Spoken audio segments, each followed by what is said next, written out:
Bismillahirrahmanirrahim. Assalamualaikum warahmatullahi wabarakatuh. Sahabat-sahabat, kawan-kawan sekalian, kita teruskan kepada perbincangan kita berkenaan dengan pendidikan Islam, dan kita teruskan kepada ini tajuk yang ke-8 tak silap saya, iaitu kejayaan dunia dan akhirat ya.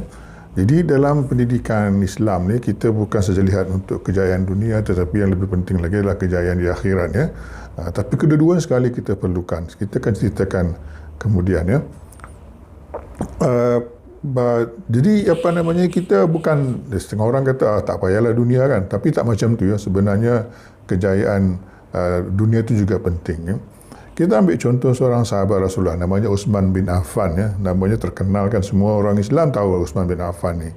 Dia ni orang kaya dan dia pernah menjadi khalifah ya. Jadi di Mekah dia pun memang kaya, dan dia antara orang yang terawal masuk Islam ya. Jadi ketika orang Islam ditekan terlalu kuat di Mekah tu, disiksa, diboikot macam-macam. Jadi Utsman bin Affan ni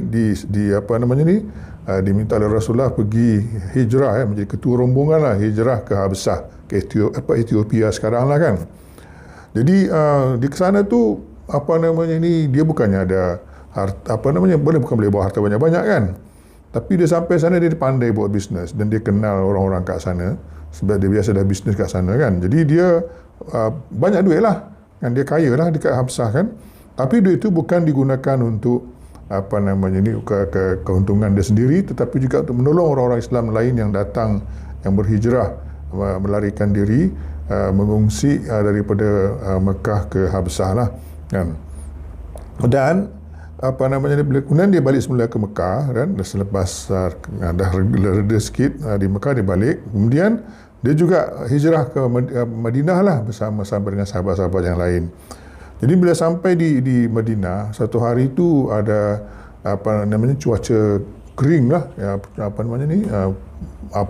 musim kering lah yang berpanjangan. Jadi perigi-perigi semua kering, kecuali ada satu dua lah ya, yang ada air lagi. Satu tu adalah dimiliki oleh seorang namanya Yusuf ya. Yusuf ni Yahudi kan. Dia jual air sangat mahal ya. Jadi apa si Utsman bin Affan ni buat, dia pergi negotiate dengan Yahudi tu. Yahudi tu setuju jual, tapi separuh saja daripada perigi itu dengan harga yang sangat mahal ya. Sangat mahal. 12,000 dirham ya harga dia ya. Pada waktu tu ukuran tu sangat amat mahal lah. 12,000 dirham tu sangat mahal ya. Jadi dia setuju beli 12,000 dirham, dan pada dia kata dari sebelah dia tu boleh ambil air percuma. Tak payah bayar kan. Jadi Yahudi tu jual mahal, lama-lama Yahudi tu pun tak boleh apalah kan. Orang tak nak beli air pada dia lah. Last sekali dia jual seluruh perigi kepada Utsman bin Affan ya. Jadi begitu jugalah dalam peperangan dulu, bukan ada macam regular army, tentera macam sekarang ya. Semua yang jadi tentera tu adalah rakyat lah, orang biasa lah kan. Jadi biasanya dalam masa tu kerajaan masa peringkat awal bukan ada reserve apa ke semua kan. Kalau nak perang tu bergantung pada derma, dan pada waktu perang dia banyaklah, bila perang je dia banyak derma. Di antaranya lah perang ketika perang Tabuk ya, Hercules ataupun Heraklius ni dia nak dapat berita nak landa Madinah lah. Jadi Rasulullah cepat-cepat sebelum dia datang melanda, bagus kita pergi sempadan lah, tunggu dekat sempadan. Dia telah mendermakan 300 ekor unta dan juga 1,000 dinar ya, wang kan. Bayangkanlah 300 ekor unta, berapa harga unta seekor kan. Bukan murah ya pada zaman dulu. Sekarang pun mahal lagi. Dulu lagi lah mahal harga dia kan. 300 ekor ya. Jadi itulah contoh kejayaan di dunia yang dia telah perolehi melalui bisnes dia, digunakan untuk mencapai kejayaan akhirat lah. Jadi kita boleh ringkaskan seperti rajah yang ditunjukkan di belakang kita ni, di belakang saya ni. Di mana di dunia ni kita mencari kejayaan sebagai hamba Allah, dan juga sebagai hamba Allah kan, dan kita menjalankan tugas kita sebagai khalifahnya di muka bumi, sebagai wakil di muka bumi untuk mendapatkan kejayaan di akhirat nanti ya. Yang berikutnya dalam tajuk ni lagi, dalam kejayaan dunia akhirat ni, masa kita kat dunia ni sangat singkat sebenarnya ya. Sangat singkat ya. Dan kita kena optimize lah masa kita ni ya. Masa kita kena optimize supaya kita dapat sebanyak-banyak manfaat ya, return yang kita boleh dapat ya, return of investment lah kan. Ada cerita ni, seorang ni Sya'ban, ni sahabat Rasulullah Sya'ban ni kan. Jadi satu hari tu Rasulullah tak nampak dia masa solat subuh, tak nampak kan. Biasanya dia ada solat subuh tu mesti dekat depan lah. Tiba-tiba dia tak nampak. Rasulullah pun tanya, mana Sya'ban? Seorang pun tak tahu di mana Sya'ban kan. Jadi lepas solat subuh Rasulullah ajarlah beberapa orang sahabat pergi ke rumah Sya'ban. Pergilah jalan, dia bagi salam. Kemudian isteri jawab, dia kata, oh Sya'ban dah meninggal dah pagi tadi. Kan, dah meninggal dah pagi tadi. Kemudian isterinya kata, cuma kami heran ni sebab dia berteriak kan, 3 kali dia berteriak ketika dia nak mati tu kan, ketika saat-saat akhir nak mati tu dia berteriak. Kuatlah dia, bersuara kuat ya. Dia kata, aduh, kenapa tidak lebih jauh kan? Bukan aduh sakit kan? Aduh, kenapa tidak lebih jauh kata dia. Bukan aduh sakit kan? Nah, itulah dia. Kedua dia kata, aduh, kenapa tidak yang baru? Kan? Kemudian yang ketiga, aduh, kenapa tidak semua? Kan 3 kali dia menjerit tu kuat. Tapi bukan aduh sakit. Aduh itulah, satu, kenapa tidak lebih jauh? Yang kedua, kenapa tidak yang baru? Yang ketiga, kenapa tidak semua? Kan? Jadi Rasulullah pun fikir sekejap, Rasulullah bacakan ayat Quran ni. Ayat Quran ni dalam surah Al-Kahf ayat 22, maksud dia lebih kurang ya. Sungguh kamu dahulu lalai tentang peristiwa ini, maka kami singkapkan tutup yang menutupi matamu sehingga penglihatanmu pada hari ini sangat tajam ya. Jadi maksudnya ketika orang nak wafat tu, sakaratul maut, nak mati tu, Allah buka pada pandangan dia tu apa yang dia akan dapat selepas dia mati kan, apa yang akan dapat selepas dia matilah. Jadi saat ni macam itulah kan, Allah bukakan ketika saat-saat akhir tu, Allah bukakan. Pertama kan, aduh, kenapa tidak lebih jauh ya? Dia selalu pergi jalan kaki, ke masjid jalan kaki lah. Dan setiap langkah, kita tahu kan, siapa yang pergi ke masjid, setiap langkah tu dapat pahala lah kan, dan diampunkan dosa-dosa. Jadi Allah tunjuk kat dia lah apa yang dia dapat. Ni surga dah, ni bukan neraka ni ya. Dia memang dah garanti dah, kalau dalam ni, cerita ni memang dia dah garanti akan masuk surga lah. Dia dapat apa yang dia akan dapat di surga lah. Allah dia nampak apa yang dia nampak akan dia dapat di surga. Jadi dia menyesal kenapa dia tak duduk lebih jauh, supaya lebih banyak langkah dia jalan ke masjid tu kan, dan lebih banyak dia dapat kan. Kemudian Allah tunjukkan pada dia kebaikan-kebaikan dia lah kan. Satu hari tu dia nak pergi solat subuh, waktu musim sejuk ya, Madinah sejuk, musim sejuk kan. Kita siapa yang pernah pergi Madinah musim sejuk tahulah, kena pakai jaket kan nak pergi masjid kan. Jadi macam itulah. Jadi dia pun pakai baju 2 lapis. Jadi jaket lah, jaket dia 2 lapis ni. Dah ada jubah dah, mana satu lagi baju. Jadi yang baju yang kat luar tu baju yang lama lah, yang agak buruk. Yang dalam sikit tu baju yang bagus sikit lah kan. So, nanti bila sampai masjid dia buka yang buruk tu lah kan. Jadi dia pakai yang bagus sajalah. Jadi sampai kat tengah jalan tu dia jumpa seorang yang kedinginan, tak ada jaket. Dia pun ambil jaket dia tu yang kat luar tu bagi kat orang tu, dan jalan sama-sama ke masjid. Jadi dia dapat pahala lah, dan Allah tunjukkan apa dia dapat daripada pemberian itu. Jadi dia menyesal kan, kenapa aku tak bagi yang baru tu kan, kenapa tak bagi yang baru supaya dia dapat lebih lagi kan. Dia dapat lebih lagi. Itu dia menjerit tu kan. Lepas tu yang ketiga tu dia kata, kenapa tidak semua kan. Jadi satu hari tu dia makan roti, lepas tu datang seorang miskin sedang yang kelaparan. Dia pun bagi 2 roti tu, sebelah bagi pada orang miskin, sebelah dia makan. Jadi dia dapatlah, Allah tunjukkan kat dia apa yang akan dia dapat di surga nanti kan. Jadi dia menyesal, kenapa tak bagi semua? Kalau semua dia dapat banyak lagi di surga nanti kan. Dia macam itulah kan. Jadi itulah dia nyala kan. Jadi bila kita mati tu nanti, di saat-saat tu kan kita menyesal, kenapa kita tak banyak berbuat lagi kebaikan di dunia ni kan, supaya kita dapat lebih banyak lagi di akhirat nanti. Jadi dalam dalam surah Mukmin, dalam surah Mukminun ya, ayat 112, Allah berfirman, maksudnya lebih kurang ya. Allah bertanya, berapa tahun namanya kamu tinggal di bumi? Maka mereka menjawab, kami tinggal di dunia selama sehari atau sebahagian dari sehari sahaja. Maka bertanyalah kepada golongan malaikat yang menjaga urusan mengira. Kan? Allah berfirman, kamu tidak tinggal di dunia melainkan sedikit masa saja. Kalau kamu dahulu mengetahui hal itu, tentulah kamu bersiap sedia ya. Jadi ramai orang yang dia tak sedar, yang di dunia sekejap saja ya, sedangkan di akhirat itu masa berpanjangan ya. Jadi tak bersedia, ramai orang tak bersedia untuk menghadapi dunia kemudiannya lah di akhirat ya.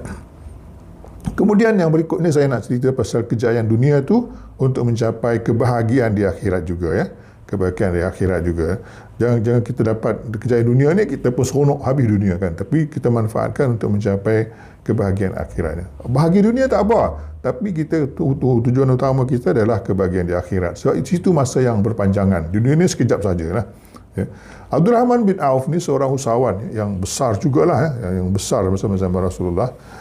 Dan dia ni lebih muda 10 tahun daripada Rasulullah dan wafat ketika usianya 74 tahun di Mekah lah. Jadi dia ni orang kaya lah kan, banyak duit lah kan. Jadi dia ketika hijrah tu dia memang tak bawa apa-apa, tapi dia ni pandai berniaga kan. Sekejap dia dah berjaya dan kaya lah kan. Tapi dia tak jadi sombong, dia dah banyak duit tu tak jadi sombong. Dan dia banyak melakukan infak ataupun derma di jalan Allah Subhanahu Wa Taala. Ketika perang Tabuk dia memberi infak sebanyak 200 tahil emas, 500 ekor kuda perang dan 1,500 ekor unta. Dia juga menghadiahkan 400 dinar kepada setiap mujahid perang Badar yang masih hidup. Banyak tu kan. Kira harganya kalau 400 dinar tu harganya sekarang ni 400 ribu lah kan. Satu dinar tu lebih kurang 1,000 kan kalau ikut harga emas sekarang kan. Dan selepas kewafatan Rasulullah, dia pernah menjual tanah. Tanah tu harganya 40,000 dinar kan. Jadi benda tu sekarang 40 juta jugalah sekarang ya. 40,000 dinar tu 40 juta lah. Kemudian uang tu semuanya kan dia berikan kepada saudara mara dia yang susah, yang fakir dan miskin, dan juga kepada isteri-isteri Rasulullah kan. Dalam satu hadis diriwayatkan oleh Imam Ahmad, diceritakan oleh Aisyah lah. Tiba-tiba terdengar bunyi, Aisyah kata ceritakan, bunyilah bergegar jugalah Madinah tu. Rupanya bunyi itu adalah bunyi rombongan dagang Abdul Rahman bin Auf yang tiba dari Syam 700 ekor unta. Punya banyak barang bisnes daripada Syam tu 700 ekor unta. Kemudian Aisyah kata, aku mendengar Rasulullah SAW bersabda, aku melihat Abdul Rahman bin Auf masuk surga dengan merangkak. Masuk surga dah, garanti masuk surga tapi merangkak kan. Merangkak kan. Tapi apabila Abdul Rahman bin Auf dengar cerita ni kan, dia amat susah lah kan. Dah garanti masuk surga pun dia susah hati lagi pasal merangkak. Lepas tu dia jumpalah Aisyah kan. Jumpa Aisyah dan Rasulullah mengesahkan memang itu dia dengar dari Rasulullah kan. Kemudian dia kata apa? Sungguhnya ku persaksikan kepadamu bahawa semua unta ini beserta beban yang dibawanya dan juga pelana-pelananya dan barang-barangnya aku infakkan di jalan Allah Subhanahu Wa Taala. Ya. Itu dianya kan. Abdul Rahman bin Auf bukan senang, bukan sikit-sikit, bukan separuh, semua sekali kan. Jadi itulah dianya kan dalam surah Syura, dalam Quran ayat 42 Allah berfirman, maksud lebih kurang ayat 20 siapa yang menghendaki keuntungan di akhirat akan kami tambah keuntungan itu baginya, dan siapa yang menghendaki keuntungan dunia kami berikan kepada sebahagian dari keuntungan dunia dan tidak ada baginya satu bahagian pun di akhirat. Itu dia. Jadi dalam pendidikan kita, anak kita, murid kita, kita kena didik macam itulah, bahawa akhirat tu lebih utama kan. Jadi tapi bukan kita nak tinggal dunia. Dunia ni kena cari kejayaan. Sebab dengan kejayaan itulah yang kita boleh lagi banyak mencari modal lah kan, investment untuk di akhirat nantilah. Sebab tu kadang kita tengok, kadang ada orang orang businessman tu dia pergi 2 juta, 3 juta dia dermakan kan.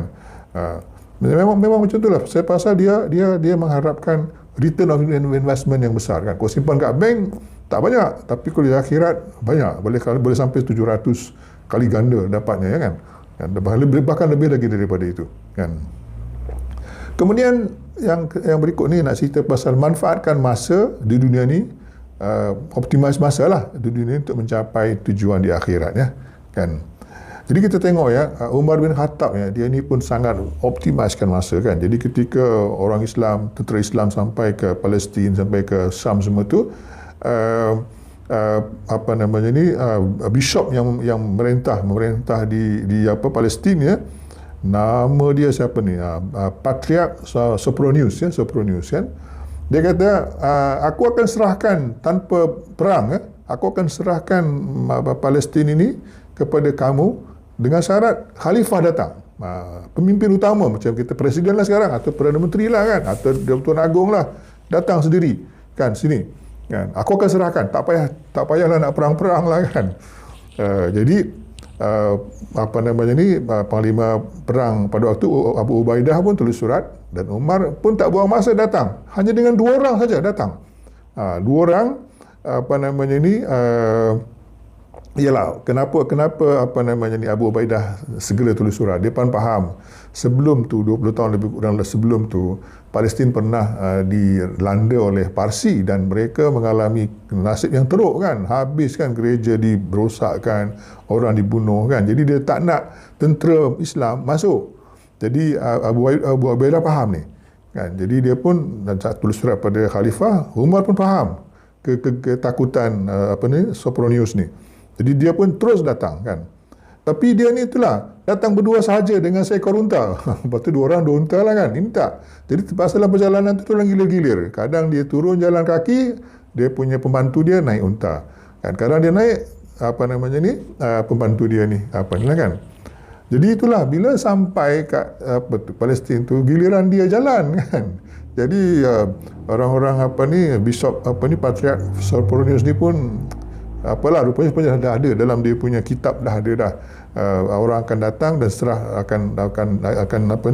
serahkanlah Palestin ni kepada orang tu. Yang seperti itulah yang berjalan berdua orang ni kan. Jadi Umar tak buang masa kan, sampai tu terus negotiate term of condition dia lah. Lepas tu masa nak pergi sign agreement pun terus pergilah kan. Jadi waktu nak pergi tu Abu Ubaidah kata, bukan Abu Ubaidah, orang-orang lain lah kan, sahabat-sahabat lain kata, kat sini orang semua pakai lawa-lawa kan, semua pakai bagus-bagus, kain cantik-cantik kan. Kata kau pakai, Umar ni pakai baju kain kasar, kain murah lah kan. Umar marah lah, dia kata kita ni jadi hebat bukan pasal baju kan, aku pasal Islam kan. Jadi dia pun pergi nak sign agreement tu, dengan ada seremoni dia lah kan, ada macam begitulah seremoni nak sign agreement ni kan. Dia pergi cepat-cepat lah, dia pergi dengan hanya pakai baju macam tu je lah kan. Jadi Patriarch Sopronius pun malu juga lah bila sampai kan, diorang pakai baju lawa-lawa kan. Datang Umar ni yang nak ambil alih pemerintahan tu dengan pakaian yang biasa-biasalah, pakaian kasar kan. Lepas tu Umar nak sembahyang, Patriarch ni ajak sembahyang di dalam gereja tak salah, gereja Nativity lah kan, Nativity lah. Tapi Umar tolak lah, saat dia kata kalau aku sembahyangkan sekarang nanti orang Islam ambil alih gereja kamu ni, lebih kurang macam itulah kan. Dan dia pergi sembahyang tempat lain yang dijangka, yang disangka situlah tempat Nabi Daud sembahyang ya. Jadi Umar sembahyang, semua orang Islam sembahyang, dan apabila melihat ramai-ramai sembahyang tu Patriarch kata, aku tak menyesal serahkan Palestin ni pada dia. Sesungguhnya dia kata Islam mengungguli agama-agama manapun kan. Jadi itulah Umar bin Khattab dia memang tak buang masa kan. Teruskan menjalankan, jangan buang-buang masa kan. Yang berikutnya, jadikanlah orang yang memegang kunci-kunci kebaikan ya. Jadi kita latih anak kita, murid kita, bukan untuk orang yang memegang kunci keburukan lah, tapi lebih kepada mestilah pegang kunci kebaikan ya. Dalam Quran ada cerita pasal Zulkarnain ya. Zulkarnain ini diperkirakan ikut ahli sejarah lah, lebih kurang 600 tahun lah sebelum Masehi ya, sebelum Kristian, sebelum Nabi Isa, sebelum Jesus Christ, lebih kurang 600 tahun kan. Dia ni bukan nabi kan, tapi dia ni bukan rasul, tapi dia ni adalah seorang raja yang sangat warak, yang menyembah Allah Subhanahu Wa Taala lah. Dia tidak sombong kan, dan tidak zalim. Dan dia dalam perjalanan tu dia memang banyak tidak raja dulu pergi serang, pergi hancurkan kan, tapi dia ni tidak. Dia banyak menolong orang kan, dan melindungi orang-orang lah. Mana-mana raja yang ganas, yang zalim, dia akan landa, dan dia bebaskan orang-orang yang tertindas tu kan. Dalam satu ketika tu dia ada satu kumpulan tu minta melindungi mereka daripada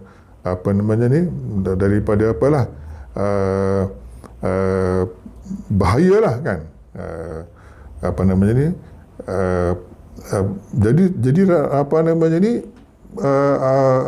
Zulkarnain dengan dia punya kejuruteraan ya, dengan pasukan kejuruteraan di tentera dia dan diajak bersama-sama orang tu untuk membina tembok, ya. Tembok yang dari percampuran besi dan tembaga. Ya, tembok tu tak boleh ditembusi, tak boleh dipanjat, ya. Hebat dia punya ni kan. Jadi orang tu nak bayar dia kata tak payah kan, tak payah. Dia kata ini adalah rahmat daripada Allah Subhanahu Wa Taala, ya. Jadi itulah dia kan. Macam mana Zulkarnain, ke mana dia pergi? Dia ke timur, ke barat, ke utara dia pergi, dia membawa kebaikan. Dia tidak menghancurkan, tidak merosakkan, ya. Di dalam satu hadis Rasulullah bersabda, hadis ni Ibnu Majah, riwayat Ibnu Majah, ni kata-kata sahih, ya. Rasulullah bersabda, sungguhnya ada sebahagian manusia yang menjadi kunci-kunci kebaikan, ya, dan menutup kejelekan, keburukan. Dan ada pula sebahagian manusia yang menjadi kunci keburukan dan menutup kebaikan. Maka beruntunglah siapa saja yang menjadi kunci-kunci kebaikan ada di tangannya, dan celakalah bagi siapa yang Allah jadikan kunci-kunci kejelekan, keburukan di tangannya, ya. Itulah kita nakkan supaya murid kita, anak kita menjadi orang yang memegang kunci-kunci kebaikan, ya, dan menutup keburukan-keburukan, ya. Sekian, Assalamualaikum warahmatullahi wabarakatuh.